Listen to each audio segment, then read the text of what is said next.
Et votre premier invité, Pierre Benjamin Morel, politologue, constitutionnaliste et maître de conférences en droit public à Paris 2, Panthéon-Assas. Mon cher Benjamin Morel, c'est un plaisir de vous recevoir. C'est un grand plaisir de vous voir ici. Dans Europe 1 et vous savez pourquoi je voulais absolument que vous soyez là?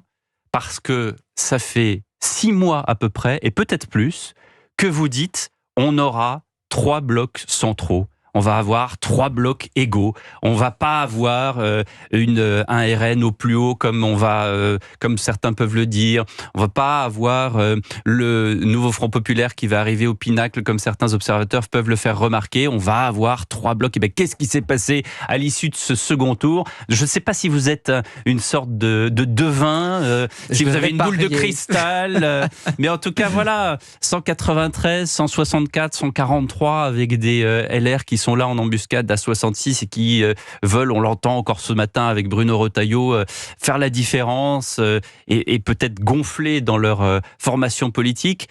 Comment ça se fait que vous saviez déjà que ces 3 blocs allaient rester tels quels? Parce qu'en fait, on a une forme d'inertie de l'électorat. Un sondage Odoxa qu'on a beaucoup cité avant le premier tour et qui était extrêmement important montrait que 47% des Français voulaient faire barrage au nouveau Front populaire.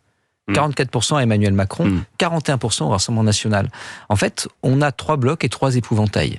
Et chacun de ces épouvantails effraie les 2 autres blocs. Les épouvantails s'appellent Macron, Mélenchon et Jordan Bardella ou Marine Le Pen, le RN de façon générale. Donc c'est le ni. Exactement. Et ça crée des effets de blocage. Et là, en effet, on a un bloc qui est arrivé un peu devant les autres, le Nouveau Front populaire, mais il est radioactif, notamment la France insoumise, pour le centre. Et donc, il n'y a pas vraiment d'alliance possible, d'où le blocage. D'un point de vue institutionnel, vous savez, la 4ème République, elle ne tombe pas à cause de ses institutions. La 4ème, elle ressemble beaucoup au régime parlementaire voisin. Elle tombe parce que vous avez 30% de communistes et 15% de gaullistes et que personne ne veut s'allier avec eux. Parce que guerre froide et parce que De Gaulle refuse des institutions.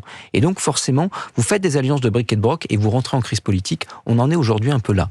On a 35% de RN, 15% de l'AFI, et les alliances sont impossibles entre ces blocs et le centre, d'où une crise dont on n'est pas tout à fait sorti, je le crains. 77% des Français sont inquiets. Ils ont raison d'être inquiets, Benjamin? Je crains que oui. C'est-à-dire que ce climat politique, cette assemblée ingouvernable va poser des problèmes à court terme assez importants. Je ne vois pas actuellement quel gouvernement peut tenir de manière structurelle. Vous nommez quelqu'un de vos Front populaires, alors j'entends plein de noms, c'est merveilleux, de Clémence Guettet à Olivier Faure, c'est très bien, ça tient 48 heures.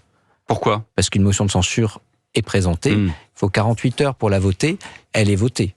Et ensemble, et le RN se retrouverait probablement pour censurer un tel gouvernement. Et on a un vrai sujet avec le budget. Actuellement, la seule coalition... En septembre, le budget. Exactement. À partir du 1er octobre, il faut le voter surtout avant le 31 décembre. Pour arriver à construire une coalition de briquet de broc, même derrière un gouvernement technique, il va falloir aller du PCF au LR. Imaginez Éric Woerth et les communistes se mettre autour d'une table et élaborer un budget commun, on va rigoler. Donc forcément, on va avoir des situations politiques qui vont être assez compliquées dans les prochains mois, et au moins pendant 1 an, un blocage. Dans 1 an, on peut redissoudre, mais au vu du paysage politique que j'évoquais tout à l'heure, je ne suis pas sûr qu'une nouvelle dissolution donne un Parlement plus gouvernable. Alors justement, je suis désolé de déprimer vos auditeurs. Non, mais c'est pas. Vous savez, il faut être lucide. On est là aussi pour écouter de la musique. On en écoutera tout à l'heure. Bebe a fait toute une playlist de chansons d'été totalement farfelues et d'autres moins farfelues d'ailleurs, parce que ça rappelle chacun à sa Madeleine de Proust. Mais vous savez, il faut être clair. Et c'est la raison pour laquelle vous êtes là, Benjamin Morel. Et les auditeurs vont vous poser des questions. Ce que je voulais vous dire, c'est en résonance avec ce que vous venez de dire. Comment est-ce que... C'est vrai qu'à un moment donné, on peut très bien se demander comment est-ce qu'on fait pour mettre un rond dans un carré, ou l'inverse. Comment est-ce que vous voulez que des forces de gauche, avec une idéologie, des convictions, des bases électorales et politiques ancestrales, peuvent s'entendre avec des forces politiques totalement contraires? Écoutez ce que disait Bruno Retailleau, il était l'invité de Laurence Ferrari ce matin sur Europe 1 et sur CNews. Quand je vois les écologistes, ou même les socialistes, ont signé avec LFI un programme ultra-gauchiste. Et ce que je veux dire aux Français, c'est que nous, on ne peut pas nous associer à des mesures que nous réprouvons. Par exemple, sur l'immigration, nous, on veut la réduire. Eux, ils veulent l'augmenter, ils veulent même créer un statut de réfugié climatique. Il y a 250 millions d'êtres humains en France qui pourraient dans le monde, sur la planète, qui pourraient en bénéficier. C'est pas possible. Ils veulent donner le droit de vote aux élections locales, aux étrangers. Nous, on ne le veut pas. Ils veulent moins travailler, passer par exemple de 35 à 32 heures, abroger la réforme des retraites, ce qui créerait en termes de pouvoir d'achat pour les retraités une sorte de Big Bang, etc. Donc, on ne peut pas non plus gouverner entre la carpe et le lapin. Gouverner un gouvernement et un cap, ça nécessite une cohérence. Et ce ne sont que quelques exemples, Benjamin Morel. Oui, bien sûr. Et on ne va pas tout à fait se mentir, parce que j'entends beaucoup de sujets. On dit, on va faire un grand gouvernement d'union nationale, vous allez voir, ça va être merveilleux. Et ça va permettre de travailler pour le pays à des vrais sujets de fond, sur l'immigration, sur la retraite. On va trouver des consensus communs. Si vous voulez faire exploser votre gouvernement, des sujets aussi consensuels que l'immigration et les retraites, c'est pas vraiment à mettre sur le devant de la scène. Donc, si jamais on arrive à faire voter un budget au mois de décembre, je crois que quoi qu'il arrive, on pourra s'estimer extrêmement heureux. Bâtir une majorité solide, nécessairement plurielle, elle rassemblera des femmes et des hommes qui placent leur pays au-dessus de leur parti, la nation au-dessus de leur ambition. Vous avez appelé à l'invention d'une nouvelle culture politique française. Voilà ce que dit Emmanuel Macron dans sa lettre. Vous allez la commenter dans un instant, alors que les auditeurs peuvent nous appeler, Trina. 11h13, vous écoutez Europe 1 et vous de 11h à 13h sur Europe 1. Vous pouvez bien sûr réagir à tout moment au 01 80 20 39 21. Le numéro est non surtaxé. À tout de suite sur Europe 1. Avec Benjamin Morel. Dans un instant, Manon Aubry attendu à 11h30 dans ce studio. À midi, on parlera de la corrida, puisque c'est un débat sans fin. Mais on l'abordera quand même avec vos avis, évidemment, sur cette tradition ancestrale qu'est la corrida. Et beaucoup d'autres de nos auditeurs sont contre. Midi et demi, un bachelier. Mais simplement, il a 55 ans. Il avait besoin de passer le bac. Et puis, bien sûr, le grand débrief. Bien, vous connaissez cette émission par cœur. Eh bien, nous essayons de la prolonger autant que l'on peut. On espère que ça va vous plaire. À tout de suite sur Europe 1. 11h, 13h. Pierre de Villeneuve sur Europe 1. Ouvrez la cage aux oiseaux. Allez, on chante, s'il C'est vous culte, plaît. c'est culte. Regardez-les s'envoler, c'est beau. Oh là là, il chante très très juste. Il y a un notre ami. vibrato. Les enfants, si vous voyez des petits. C'est exceptionnel.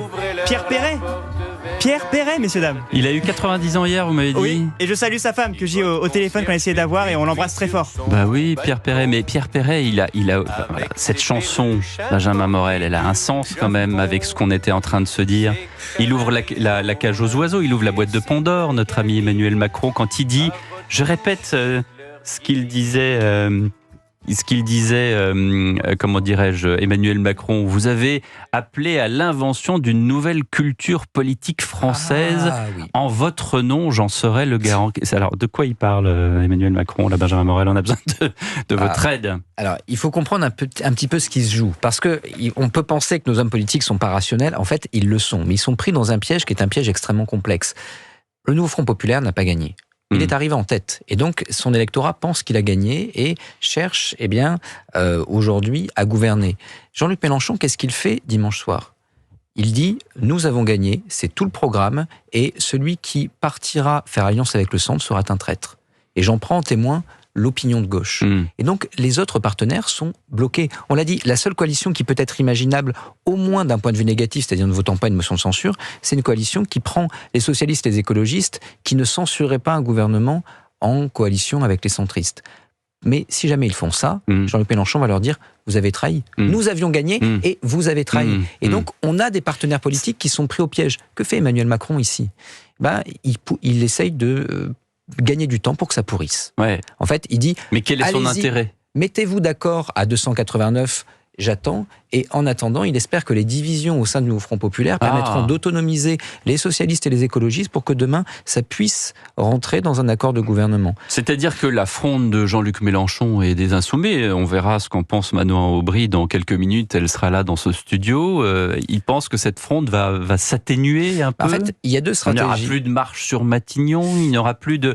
Enfin, le verbatim, et on peut le comprendre aussi d'une certaine manière, des Insoumis, c'est de dire le NFP est arrivé premier. C'est un peu comme une course de voiture. Ils sont premiers, ils sont 193 par rapport à 164, par rapport à 143. Mais il y a un article, et je parle sous votre contrôle, l'article 8 de la Constitution, qui dit le président nomme le Premier ministre. Point. Et il y a surtout un article 49 alinéa 2 dans la Constitution qui prévoit que si jamais une majorité des députés vote contre vous, vous tombez. Il y a plein de noms qui tournent. Moi, je veux bien un gouvernement Clémence Guettet, pourquoi pas ? Elle est sans doute très compétente. Ça tient 48 heures. Vous nommez un gouvernement Nouveau Front Populaire, le centre et le RN se liguent contre et ça tombe. Emmanuel Macron a 2 options stratégiques. Soit il dit chiche, allez on y va, au bout de 48 heures ça tombe, et là il espère que socialistes et écologistes, constatant que ça tombe, se rapprochent du centre. Donc soit Emmanuel Macron pour l'instant ne nomme pas un Premier ministre du NFP, d'abord parce qu'il n'y en a pas, ils ne se sont pas encore mis d'accord sur un nom, et deuxièmement parce qu'il n'a pas envie de perdre de temps à faire renverser un gouvernement qui ensuite... Est-ce qu'il est dans le pragmatisme, Emmanuel Macron ? Alors, d'une certaine façon, il fait avec ce qu'il a. Il fait avec une assemblée dans laquelle sa majorité est centrale, mais est fondamentalement contrainte à des alliances totalement baroques, parce qu'il n'y a pas de majorité qui tienne si elle ne va, encore une fois, du PCF à LR. Et donc, en attendant, il faut laisser les acteurs, il faut que ça décante. C'est la stratégie d'Emmanuel Macron. J'entends beaucoup d'observateurs, et notamment les observateurs de gauche, que ce soit des journalistes plutôt à tendance de gauche ou justement des hommes et des femmes politiques de gauche, dire mais la tradition veut que l'on nomme le Premier ministre du bloc qui arrive en premier.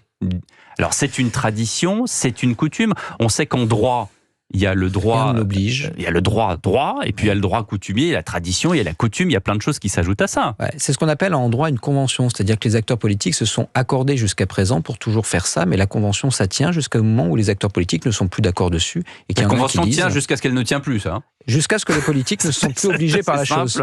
La différence avec une coutume, c'est que la coutume, c'est gardé par un juge. Là, c'est pas gardé par un juge. Et donc, que fait Mitterrand en 86 ? Il envisage de nommer Simone Veil. Il envisage de nommer Raymond Barre. Il envisage Chaban-Delmas pour briser la droite en deux et pour garder un peu la main. Finalement, il ne le fait pas. Il pense qu'il n'a que 2 ans et que mieux vaut nommer Chirac.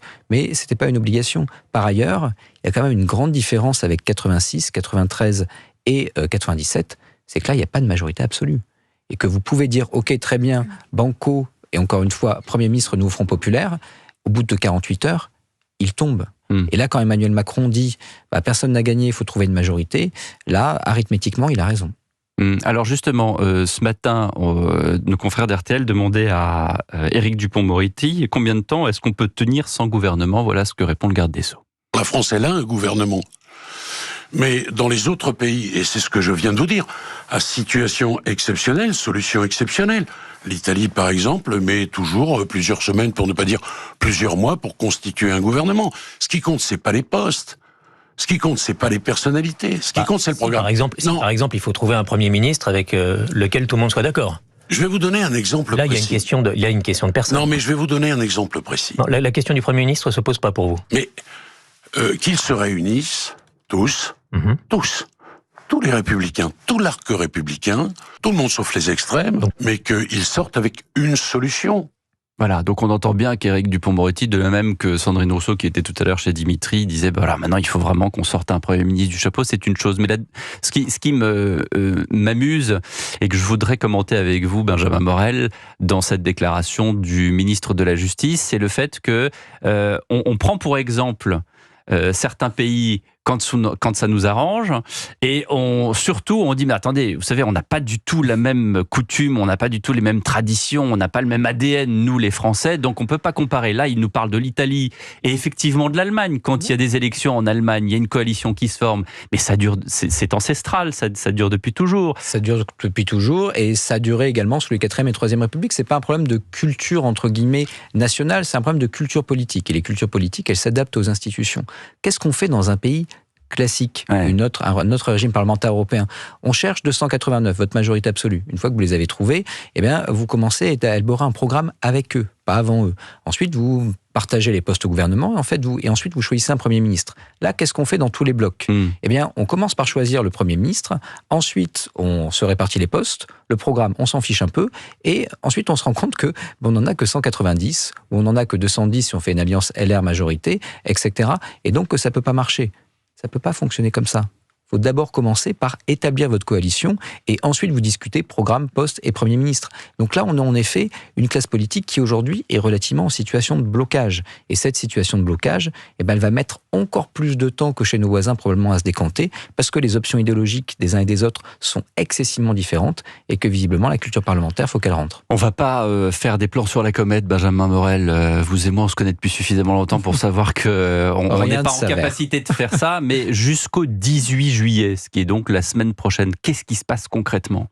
Alors jusqu'au 18 juillet, il va falloir voir si on a un gouvernement qui peut rester. Et le gouvernement, théoriquement, peut rester. Il peut même rester assez longtemps, tout bêtement, parce qu'il n'y aura pas de motion de censure avant le 18 juillet. La question du 18 juillet, c'est est-ce qu'on a un gouvernement qui démissionne ? S'il démissionne, parce que les ministres, notamment Gabriel Attal, voudraient voter pour la présidence de l'Assemblée, là, on a deux options. Soit on trouve une autre option de gouvernement, soit, on va faire un peu spiritisme, on a un gouvernement mort-vivant. C'est quoi ça ? Un gouvernement mort-vivant, c'est un gouvernement qui est démissionnaire, qui a encore des marges de manœuvre, mais il est démissionnaire. Et l'avantage d'un gouvernement démissionnaire, c'est que vous ne pouvez pas le renverser parce qu'il est déjà démissionnaire. Et ça peut durer relativement longtemps, peut-être même jusqu'à la fin des Jeux Olympiques, peut-être même jusqu'à l'automne. Un gouvernement que vous ne pouvez pas renverser, qui expédie les affaires courantes, qui a des marges de manœuvre assez importantes s'il y a urgence, ce qui permet quand même de gérer les Jeux Olympiques, et qui a un avantage certain, c'est que, encore une fois, il n'est pas sujet à la conjoncture politique. Avec des ministres qui peuvent continuer à être députés, parce que cette question-là se pose aussi. Il y a une vraie incertitude juridique, mais théoriquement, rien ne les interdit de siéger. Bon, comme ça au moins, on a absolument tout avec vous, Benjamin Morel. Merci de nous avoir éclairés. Une fois de plus, j'allais dire, parce que voilà, c'est quand même assez. Hier avec Catherine Ney, on se disait c'était pas les fortes chaleurs en cet été, mais c'est le brouillard. Le brouillard en ce mois de juillet, en ce 11 juillet, c'est quand même assez étonnant.